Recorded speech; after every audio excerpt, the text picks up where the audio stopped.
자, 오늘 수업할 것은 바로 조선시대거든요.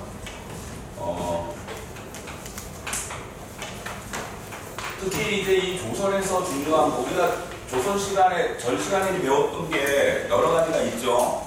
바로 조선의 중앙, 바로 통치 체제.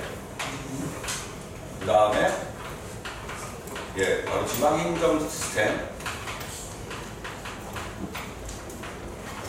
이거를 배웠고, 그 다음에 이제 하는 도중에 바로 어때요? 여러 가지 세금 제도의 변화. 그래서 조세, 그 다음에 공납, 그 다음에 분역의 변화.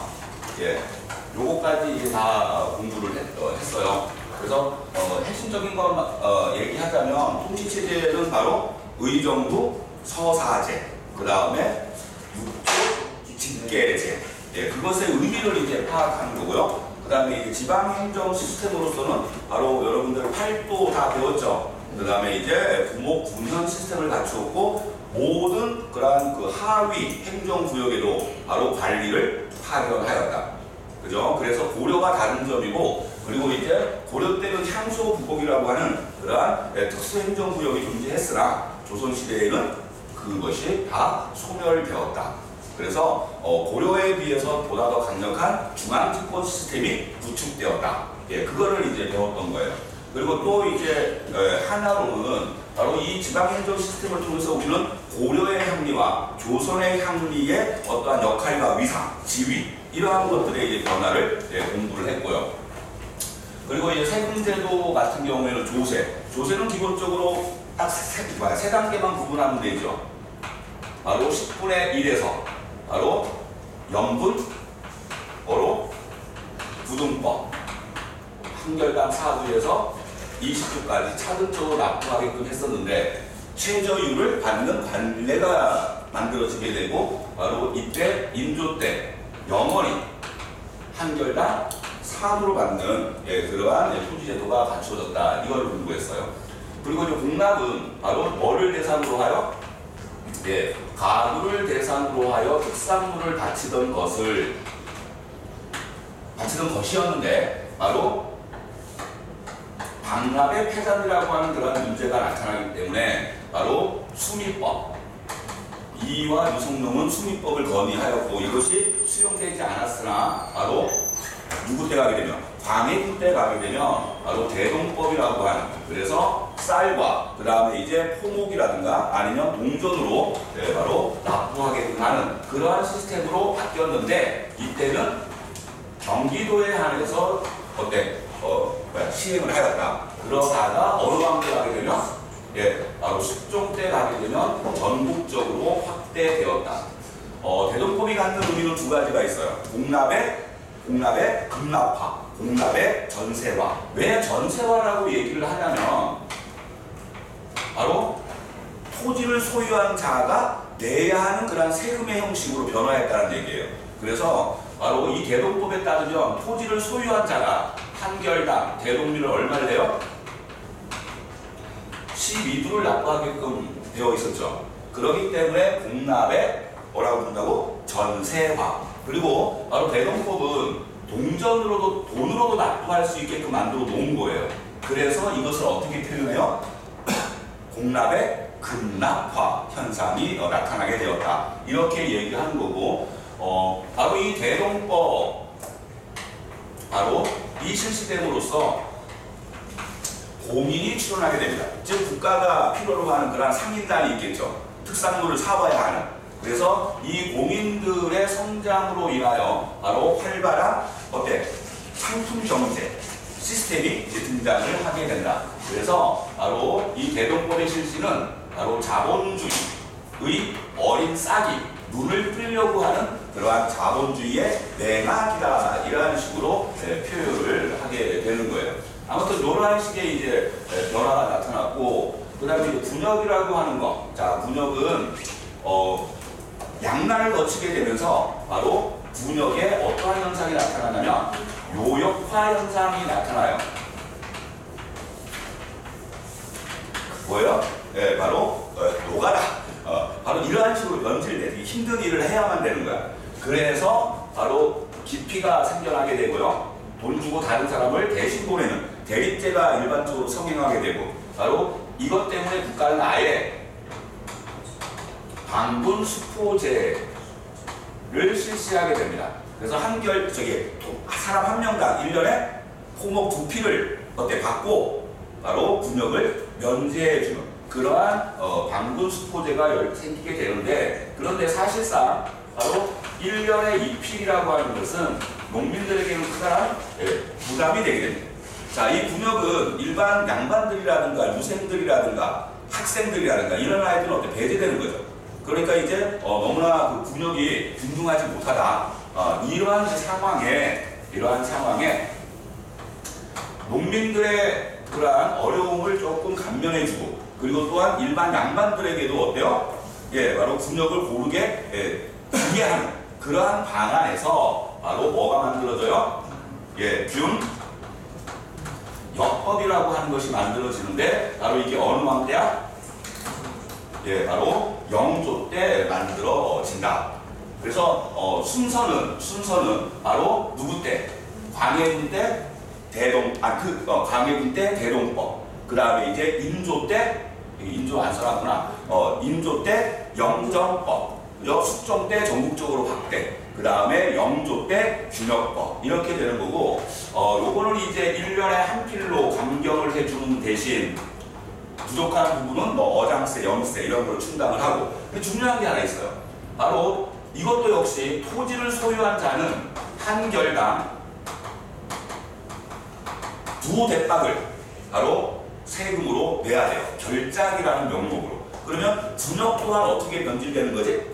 군역도 토지를 가진 자들이 내는 그러한 형식을 띠고 있잖아. 예, 군역의 전세화가 나타나게 됐다. 자, 이러한 식으로 이제 정리를 하는 거예요. 그래서 우리가 이제 전 시간에 배웠던 것은 핵심적으로 이렇게만 정리를 해주는데, 그러면 이제 오늘 우리가 공부해야 할 것은 어떠한 것인가? 카메라 똑바로 잡아. 오늘 어떤 걸 하냐면, 예, 바로 사림들, 그죠? 예, 사림들의 성장과 그 다음에 분단 정치의 조성, 그걸 위주로 해서 정리를 한번 해보도록 하겠어요. 자, 그래서 사림의 성장과 바로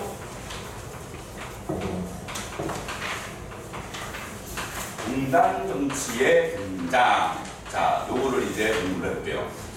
자, 여러분들, 우리나라 성리학이 유입되는 시기는 어느 시기죠? 성리학이 들어오는 시기는? 네, 바로 고려 말. 누가 소개를 해요? 네, 바로 안양이 이제 소개를 하게 되는데, 여러분들 배웠잖아. 바로 이 안양을 모시고 있는 우리나라 최초의 서원이자 동시에 최초의 사액 서원이 있지. 예, 그게 바로 소수서원이에요. 원래는 주세궁이 바로 영주에다가 풍기라는 곳에 바로 백운동 서원, 중종 때 이제 만들어져요. 이게 만들어졌다가 영종 때 가게 되면 이황이 건의를 합니다. 국가가 좀 지원해주고 인정해주는 그런 서원으로 해달라. 그래서 그러한 서원을 뭐라고 얘기하냐면 사액 서원이라고 얘기해요. 그래서 국가로부터 공인받은 현판을 받게 되는데, 그 현판 이름이 소수예요. 그래서 소수서원. 우리나라 이 서원 여러 개가 있는데, 세계문화유산의 잠정 목록에 올라가 있는 서원이 몇 개라 그랬죠? 예, 9개라 그랬어요. 9개. 그 중에 이제 바로 여기 소수서원이 이제 포함되어 있고, 이 소수서원은 유일하게 국보문화재를 보유하고 있는 서원이에요. 바로 국보교토, 예, 바로 국보 112호, 바로 회, 헌, 영정, 요거를 이제 가지고 있는 그러한 이제 서원이 됩니다. 해원은 바로 여기 있는 안양의 호예요. 아무튼 자, 이러한 식으로 이제 고려 말에 성리학이 들어오게 되는데, 바로 어느 왕 때? 공민왕 때 바로 신진 4대부들을 대거 유입을 시키죠. 정치에 등용을 시켜요. 누구를 견제하기 위해서? 예, 바로 권문세족.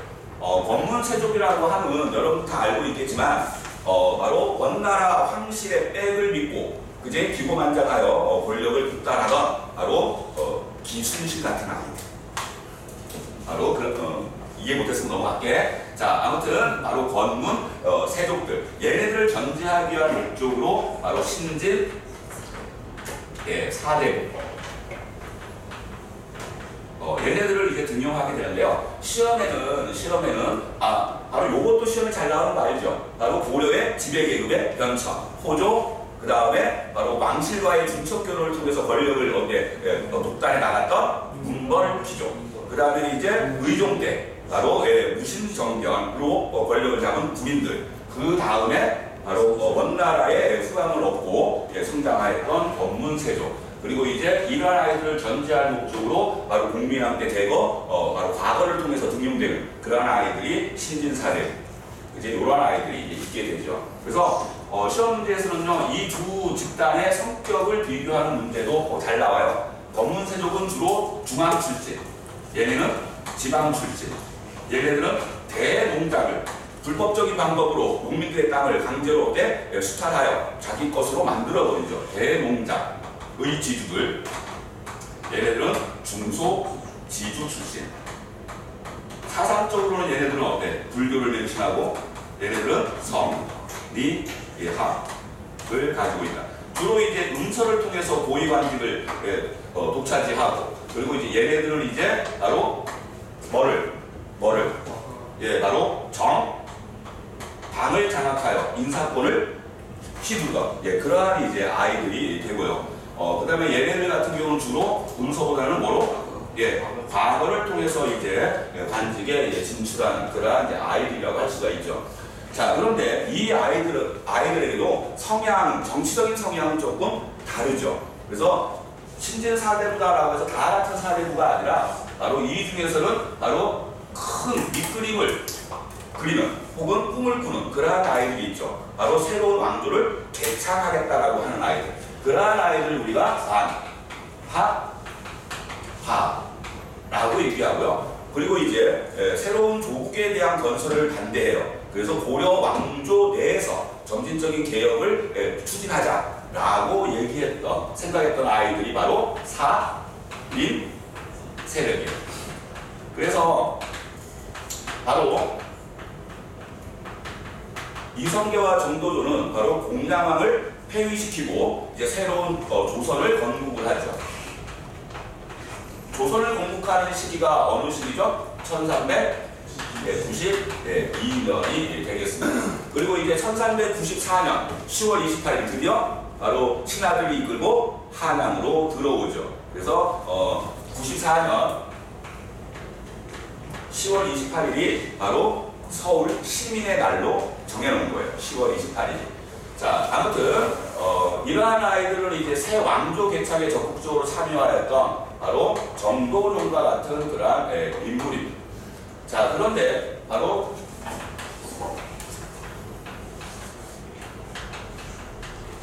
정몽준을 위시한 바로 온건 사대부 계층들은 바로 조선을 등지고, 그리고 이제 낙향을 하게 되는 거죠.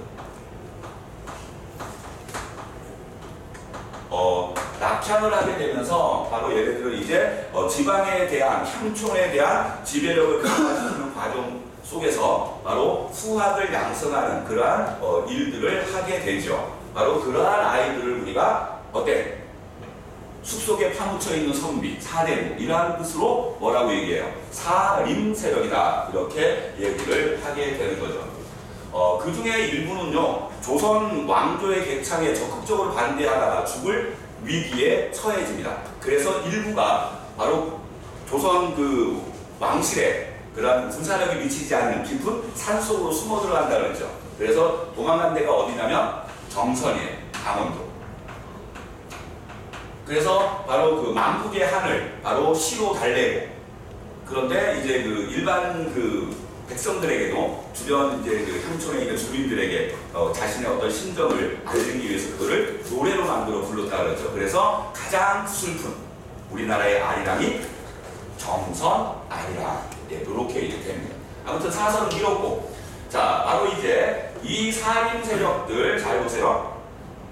이 살인 세력들이 초야에 묻혀서 자신의 이제 수학을 양성하게 되는데 바로 일정한 기간이 지나다 보니까 어떻게 되겠어요? 일정 기간이 지나면 조선 왕조 내에서 태어난 아이들이 이제 그제 그 아이들이 성장하여 이제 어때? 과거 시험을 치를 나이가 된단 말이야. 그러면 당연히 과거 시험을 통해서 조선 정부에 어때? 바로 요직에 가고 싶어하는 생각을 하겠죠.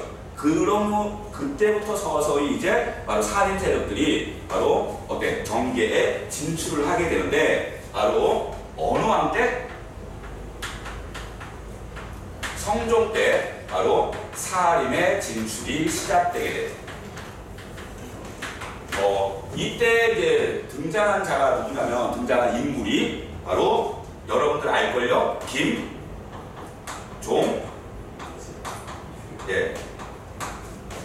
김종직이라고 하는 그러한 분이 정계에 진출을 합니다. 바로 이 김종직의 바로 후화 중에 가장 위대한 인물이 하나 있어요. 바로 김굉필.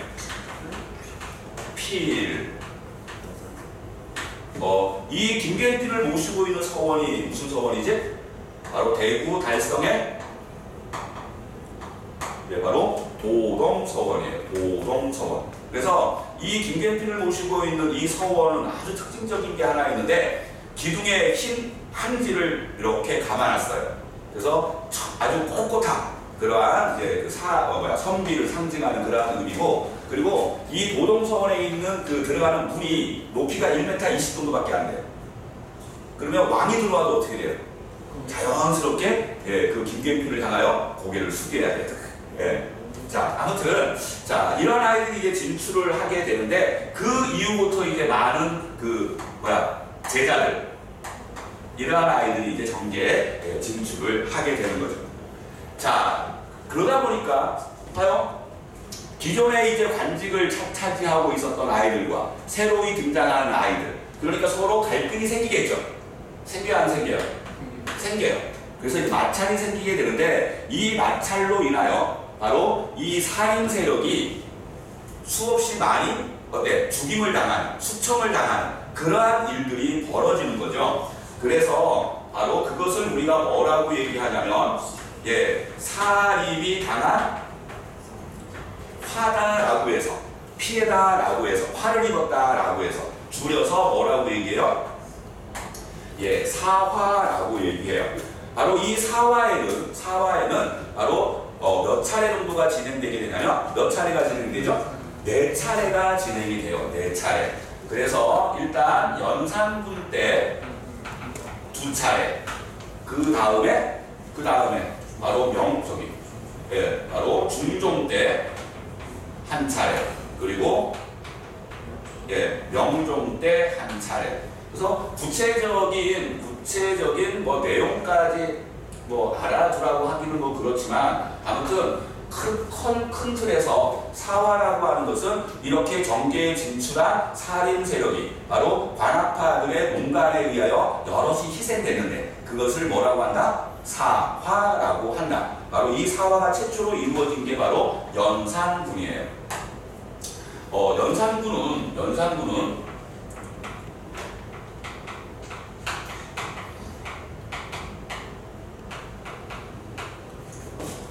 장입신을 가보려고 했지. 여러분 들어봤죠? 바로 성종과 그 다음에 패비윤씨 사이에 태어난 바로 세자예요. 그런데 패비윤씨가 상당히 질투가 심했다고 얘기하죠. 그래서 이제 여자 문제로 부부싸움을 하다가 왕의 용안에다가 흠집을 내요. 얼굴로 긁어버려요. 손톱으로 긁어버려요. 그래서 결국 폐위를 당하게끔 되었고, 그리고 이제 폐위시킨 것만으로 그치지 않고 바로 후사가 중요하니 잘못하게 되면 커다란 문제가 생길 수 있으니까 아예 없애버리라고. 그래서 사약을 내려서 죽여요.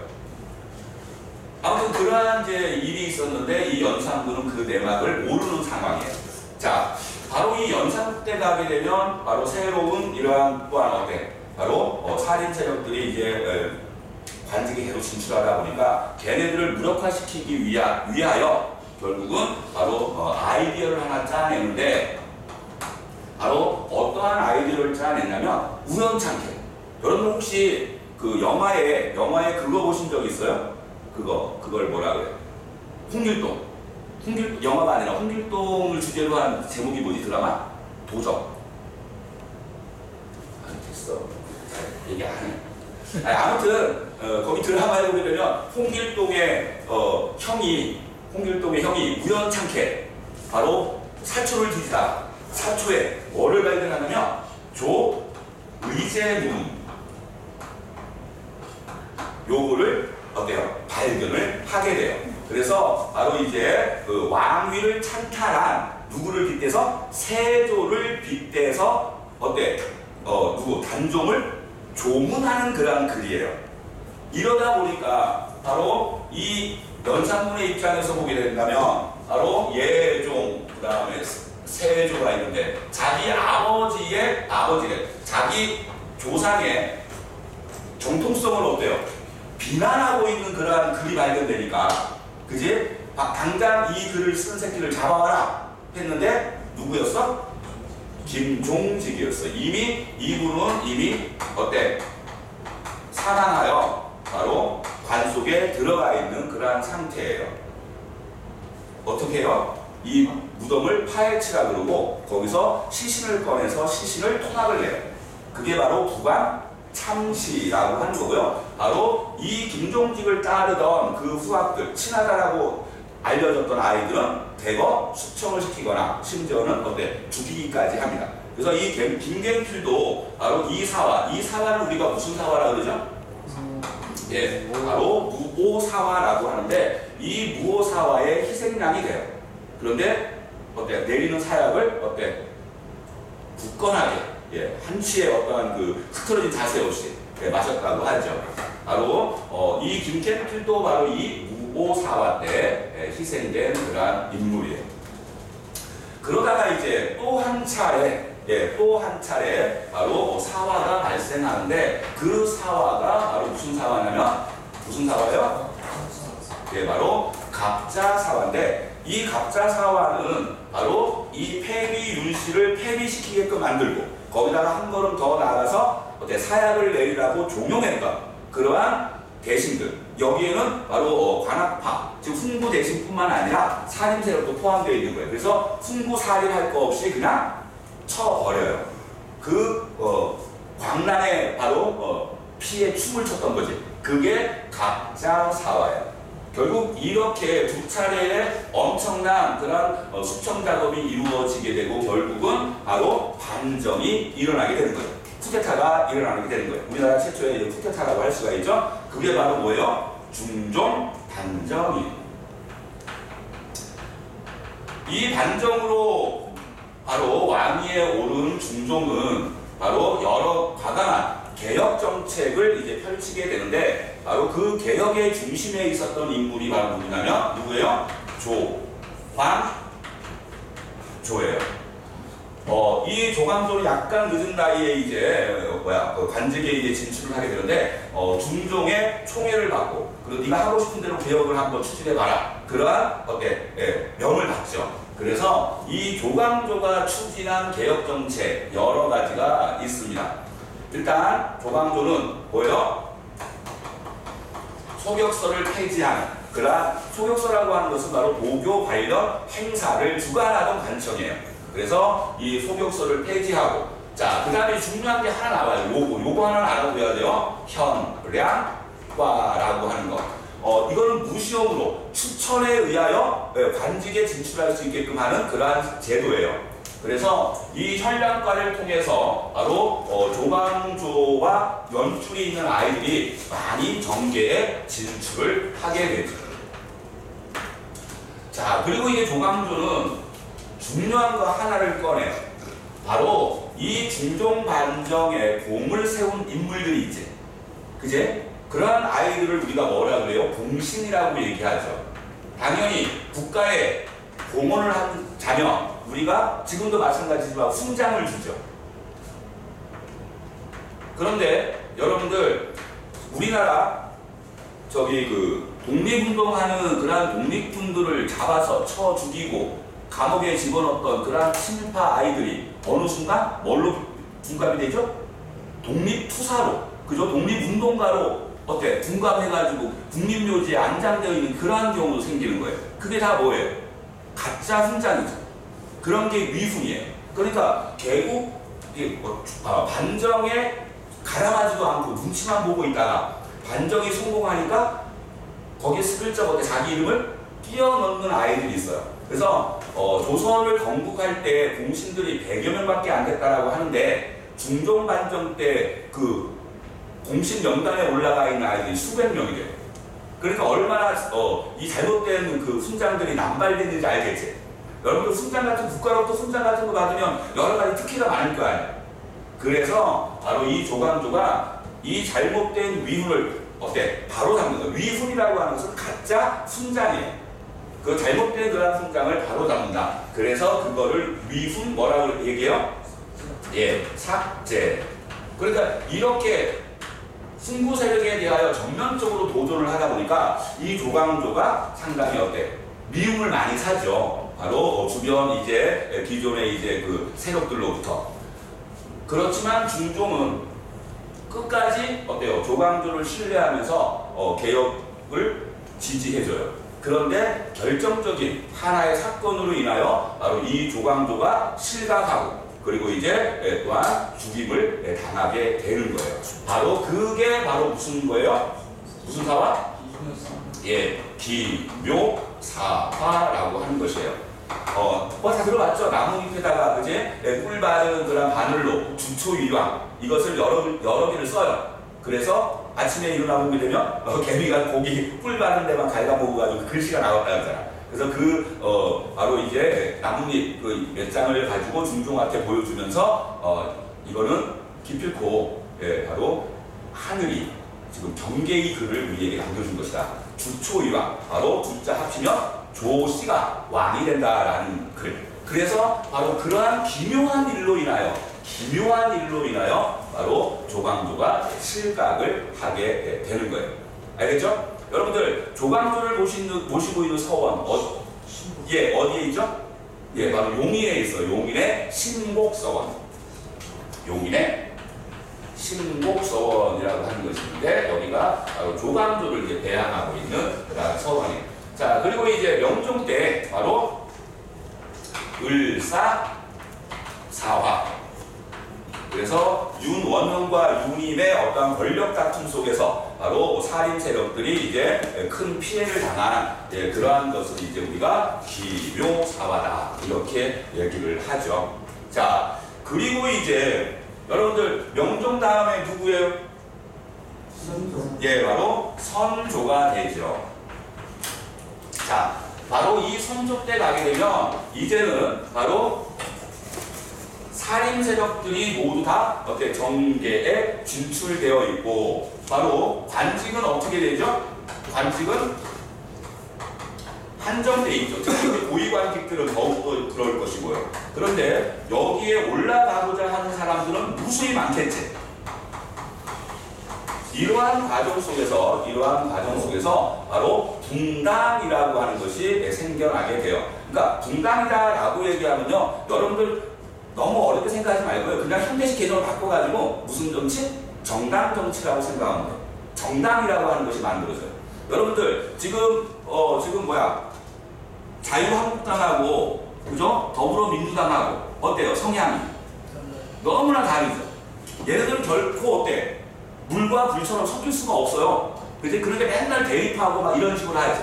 그리고 권력이 어때요? 옛날에는 자유한국당 그쪽 계열이 권력을 장악했다가 그 다음에는 지금 민주당 쪽에서 권력을 장악하고 다음에 또 어떻게 될지 모르지. 예, 바로 이러한 식으로 자신의 정치적 견해나 뜻을 같이 하는 사람들끼리 모여서 바로 자기의 후학들을 끌어주고 땡겨주고 지네끼리만 고위관직을 쳐 드시려고 하는 그러한 과정에서 뭐가 출현한다? 붕당, 즉 정당이라고 하는 것이 출현을 하게 된다. 이렇게 되는 거예요. 이게 바로 선조 때예요. 그러면 바로 우리나라 이제 두 번째 뭐를 공부해야 돼요? 붕당 정치, 바로 정당 정치가 어떻게 만들어지게 되는지 그거를 한번 정리를 해보도록 하겠습니다.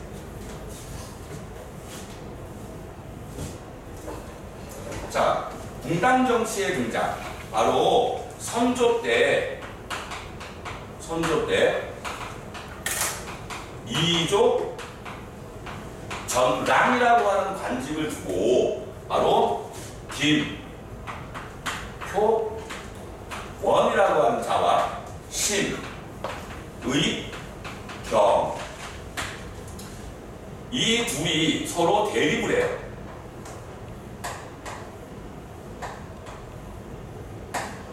이조 전랑이라고 하는 것은 지금으로 얘기하면 5급 정도 해당되는 관리예요. 지금 5급 공무원 정도. 그럼 그렇게 높진 않지. 그죠? 장관 밑에 차관이고 차관 밑에 1급 있고 2급 있고 3급 있고 4급이 있는데 얘는 5급 관리야. 5급 공무원. 근데 이 이조 전랑이라고 하는 것은 뭐를 행사하는 직책이냐면 인사권을 가진 직책이에요. 즉 사람들을 어디에 배치시킬지, 어느 관직에 배치시킬지를 어때? 결정을 하고 추천을 하는 그러한 관직이라는 거죠.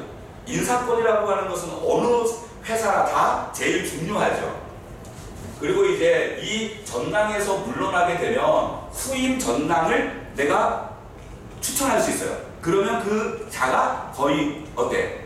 네, 후임 전당이 되는 거야. 그래서 바로 후임 추천권, 이러한 것을 이제 가지고 있는데, 바로 이 김용과 심의겸이 서로 충돌하는 그러한 과정 속에서 바로 동인, 그리고 어떻게? 동인과 서인, 이러한 식으로 나뉘어져요. 이거는 그냥 편의상 붙인 거예요. 근데 이게 굳어져 버리는 거예요.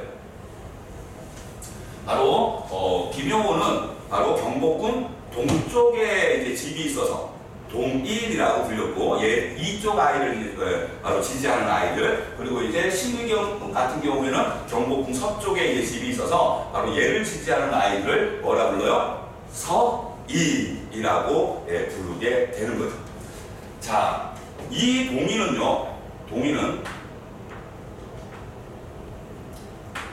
바로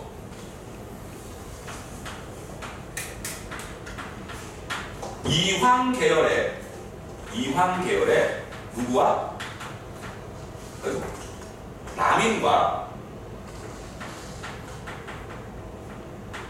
그 다음에 조식 계열의 북인으로 또한 나눠지게 됩니다. 이거는 여러 이제 그 일들이 있어요. 일단 이 선조 때 가게 되면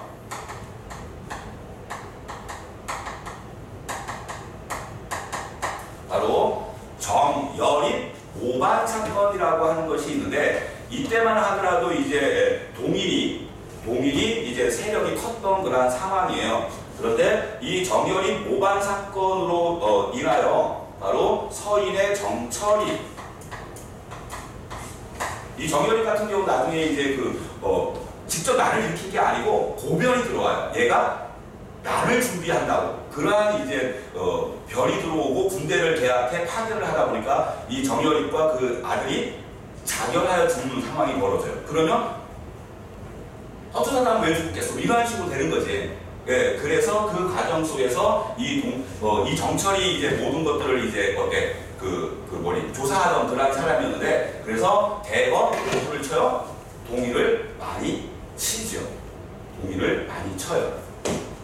그래서 동인이 세력이 위축되고 서인이 세력이 높아지는 그러한 사건이 정여립 오반 사건이에요. 자, 그런데 동인이 나중에 반격을 합니다. 어떠한 반격을 하냐면 바로 정철과 그 다음에 유성룡과 이사해, 얘네가 빨리 왕자를 책봉을 하자. 왕세자가 이제 책정이 되지 않았어요. 그래서 서로 누구에게? 선조에게 누구를 이제 왕세자로 정하자라고 하는 얘기를 하자라고 얘기해요. 이때 얘는 서인 계열이고 얘네들은 동인 계열이야. 그런데 얘네들이 다 얘기하기로 해놓고 입을 다물어 그래요. 입을 다물어.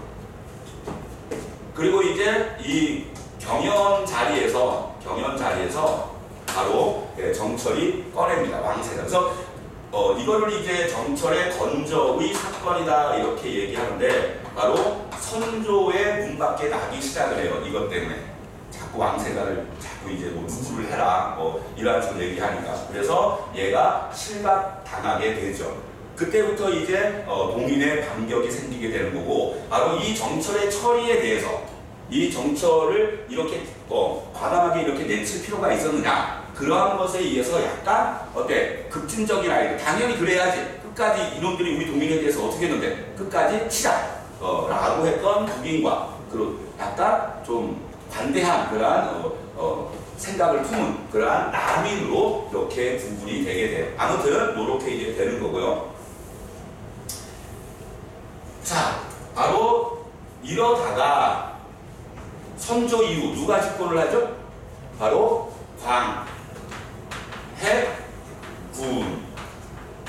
광해군이 집권을 하게 됩니다.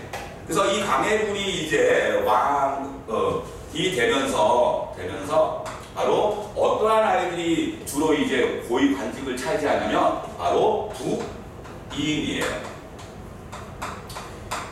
이 북인 아이들 바로 광해군의 정치하면 딱 하나 알아두는 게 있죠.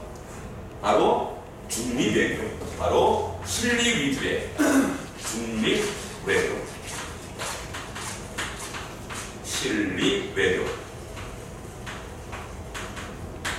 바로 이 광해군의 중립외교를 뒷받침해 주었던 아이들이 바로 북인인데요. 여러분들 북인은요 또 다 여러 개로 막 나뉘어져요. 여러분들 옛날에 박근혜가 당권 경쟁에서 밀려가지고 그래서 이제 거의 쫓겨나다시피 했을 때 친박 연대라는 그러한 것이 있었죠. 친박 연대.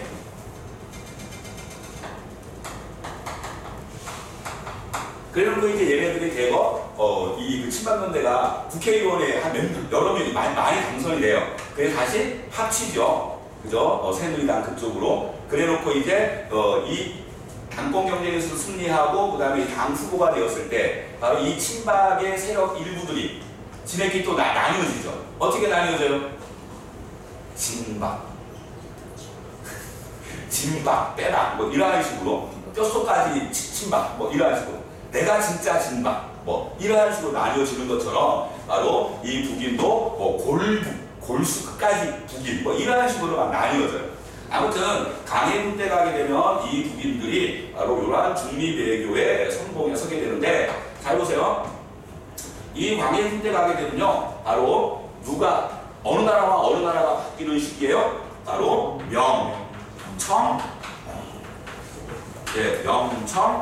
명청교체기예요. 우리 고려 공민왕 때는 원명교체기가 되는 거고요. 그리고 이제 이 광해군 때 가게 되면 명청교체기 되는데 바로 이 명나라는 어떻게 돼요? 이미 진을 해고 이 후금이 바로 뜨는 해가 되는 거죠. 바로 이 과정 속에서 명과 후금이 전쟁을 하게 되는데 바로 명나라가 구원병을 요청을 하게 됩니다. 실질적으로 우리가 임진왜란 때 바로 이 일본 아이들을 몰아낼 수 있었던 그러한 중요한 그러한 계기가 이게 있어요. 무시 못하는 거죠. 명나라가 군대를 보내줬잖아. 바로 이때 이 명나라의 구원 요청을 받고 의리와 명분을 중시한다면 그래 내가 어려울 때 도와준 친구를 내가 도와주는 것이 그게 의리에 맞는 거고 그게 명분이 적합한 그러한 일이란 말이에요. 근데 갈등을 하죠. 어떠한 갈등이냐면 잘못하면 이 명나라가 이미 역사에서 없어지고 얘가 세계 최강대국으로 성장할 수도 있다라는 그런 판단이면 우리가 이렇게 강대국에 척을 지을 행동을 할 필요는 없잖아. 그러니까 바로 이 광해군은 이 의리와 명분뿐만 아니라 바로 실리를 생각하게 되는 거예요. 가끔은 정말 고민되잖아. 그죠? 보내는 것도 그렇고 보내지 않는 것도 그렇고. 그런데 얘가 여기서 묘수를 하나 생각을 하죠. 그 묘수가 바로 뭐예요? 바로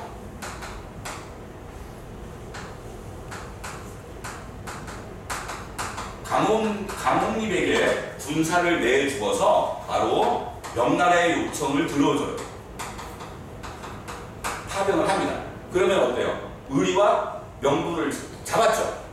그 다음에는 비밀리에 강홍립을 불러서 바로 대충 싸우는 척하다가 전부 다 투항하게끔 서로 후군과 연락을 해버린 거예요. 그러면 어차피 우리는 파병했으니까 실리도 찾고, 그리고 청락적인 후금의 그런 신기를 건들지 않게 되는 거잖아. 그러니까 실리도 없고, 이거를 진행한 왕이 바로 광해군이라는 거죠. 자, 그런데 여러분들 이 광해군 바로 아까 우리가 이제 세금제도 했을 때 바로 뭐를 실시했다 그랬죠? 예, 대동법을 실시했다 그랬어요. 원래 대동법은 뭐를 기준으로 하는 거랬어요?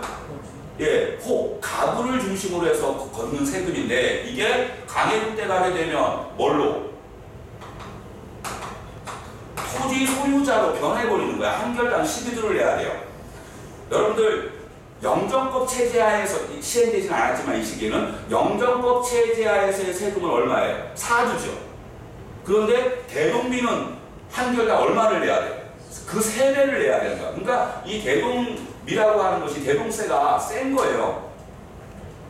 그러니까 어때? 바로 토지를 가진 남반 아이들은 반발을 할 수밖에 없겠지. 그래서 이게 숙종 때 가서야 비로소 전국적으로 이제 실시된다, 이렇게 얘기하는 거죠.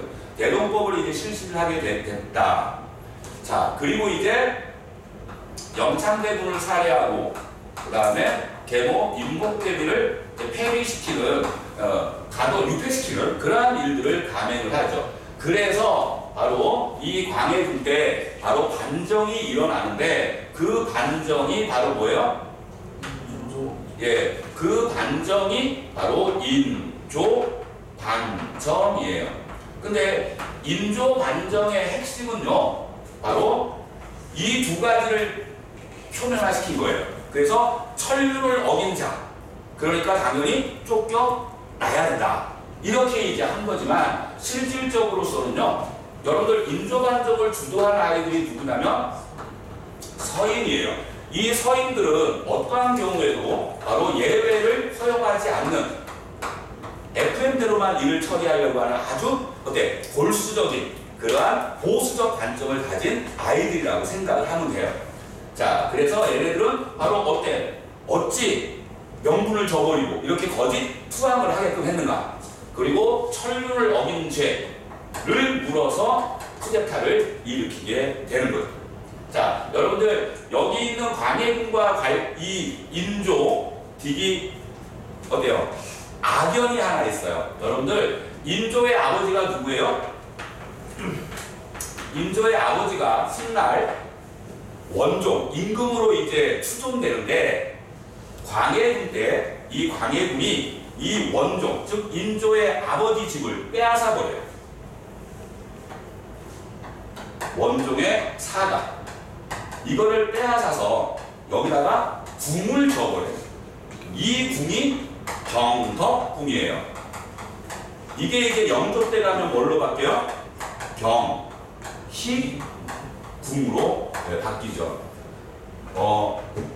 당시 이제 광해군의 귀에 어떠한 내용이 들어가게 되냐면요, 인조 아버지, 즉 원종래 집에 왕의 기운이 가득 스며 있다고 합니다 라고 얘기해요. 그러면 이씨 다른 놈의 집안에 왕의 기운이 있으면 거기서 왕이 나온다라는 거 아니에요? 그제? 그러면 나나 혹은 나의 후대 아이들이 왕이 안 된다는 얘기잖아요.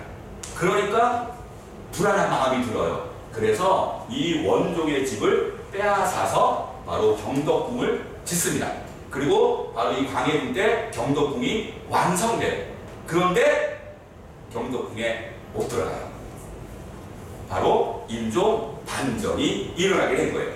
그래서 인조 반정에 의해서 이제 여러분들 반정이 일어났다고 해서 왕을 쉽게 죽일 수는 없죠. 예. 그래서 왕이 죽은 경우는 한 번이에요. 단종이 죽은 거, 살해당한 거 그거밖에 없고요. 연산군도 어때요? 그냥 유배돼요. 근데 화병으로 이제 한 2년 만에 죽지만 여기 있는 광해군은 강화도에 20여 년 정도 유폐되다가 마지막 죽기 3년 전에 예, 제주도로 예, 유배가 가죠. 자, 아무튼 이렇게 해서 이제 누가 등장을 하게 되는 거예요? 바로 서희 역사 전면에 들어오게 되는 겁니다. 자, 잘 보세요. 자, 그러면 이 인조 때는 커다란 세 개 정도의 사건, 큰 틀로 보게 되면 두 개라고 할 수 있죠.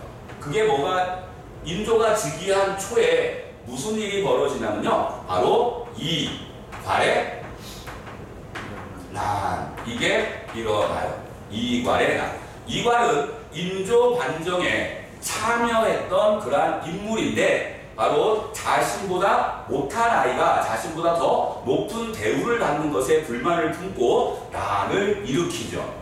그래서 이 인조가 한때는 바로 충청도까지 피난을 떠나야 하는 그러한 일이 벌어져요. 자, 그리고 이제 그 이후에 바로 뭐가 일어나게 되냐면 정묘 호란이 일어나게 되죠. 자, 정묘호란 바로 누구? 예, 금이 바로 조선을 쳐들어오게 된 그러한 사건이에요. 정묘호란의 발생 원인이 뭘까요? 바로 이 후금과 광해군은 아까 어떠한 관계에 있었어요? 광해군과 후금은 나름대로 긴밀한 관계죠. 그죠? 서로 어때요? 서로 대립하지 않으려고 하고 서로 친하게 지내려고 하는 그러한 모습을 보였는데 누가? 바로 광해군을 폐위시키고 바로 임종을 왕위에 앉히니까 그거를 빌미로 해서 광해군 폐위 이거를 빌미로 해서 바로 정묘 호란이 일어나게 되는 거예요. 자, 그리고 이제 얘네들의 조건을 충족해 주겠다라고 하는 서약을 하여 바로 강화를 체결하게 되고 바로 인조는 이때부터 또 다른 침입에 대비하여 준비를 합니다. 그래서 뭐를 쌓아요? 남한 산성 이거를 쌓게 되죠. 여러분들 남한산성은 사적 얼마나 했어요? 56호는 행주산성이라고 했는데 사적 57호로 지정되어 있고 바로 2014년에 세계 문화유산에 이제 등재된 그러한 산성 바로 역사에 어떤 슬픔이 깃들여 있는 그러한 산성이죠. 바로 이거를 이제 축성하면서 이제 뭐가 일어나게 되냐면 병자호란 이게 이제 일어나게 됩니다. 병자호란이 일어났을 때 바로 결국은 주화파, 주전파 이러한 서로 이제 갈등을 빚다가 결국은 어때요? 백성들을 죽일 수는 없다. 그지? 무고한 백성들을 죽일 수는 없다. 그러니까 우리가 항복을 해야 됩니다. 라고 해서 결국 한강으로 가죠. 그래서 삼전도라고 하는 곳에서 바로 항복 서약식을 하게 되는 게 바로 삼전도의 구욕이라고 하는 거예요. 자, 이 병자호란으로 인하여 영토가 많이 피폐화되고 가장 큰 문제는 무수히 많은 문화재가 약탈당하고 또한 곡물, 공력, 그 다음에 인질들이 많이 잡혀갔다는 얘기예요. 50만 이상의 그런 인질들이 잡혀가는데 이때 주전파의 대표 김상원이 잡혀가고요. 그 다음에 중요한 게 있어요. 바로 인질로 누가 잡혀가냐면 바로 소현세자와 누가? 봉림, 대군이 잡혀가죠. 자, 1부는 여기까지. 이따가 10분 쉬었다가 소현세자와 봉림, 대군을 중심으로 해서 이제 분당의 어떤 변화를 정리를 해드리도록 하겠습니다.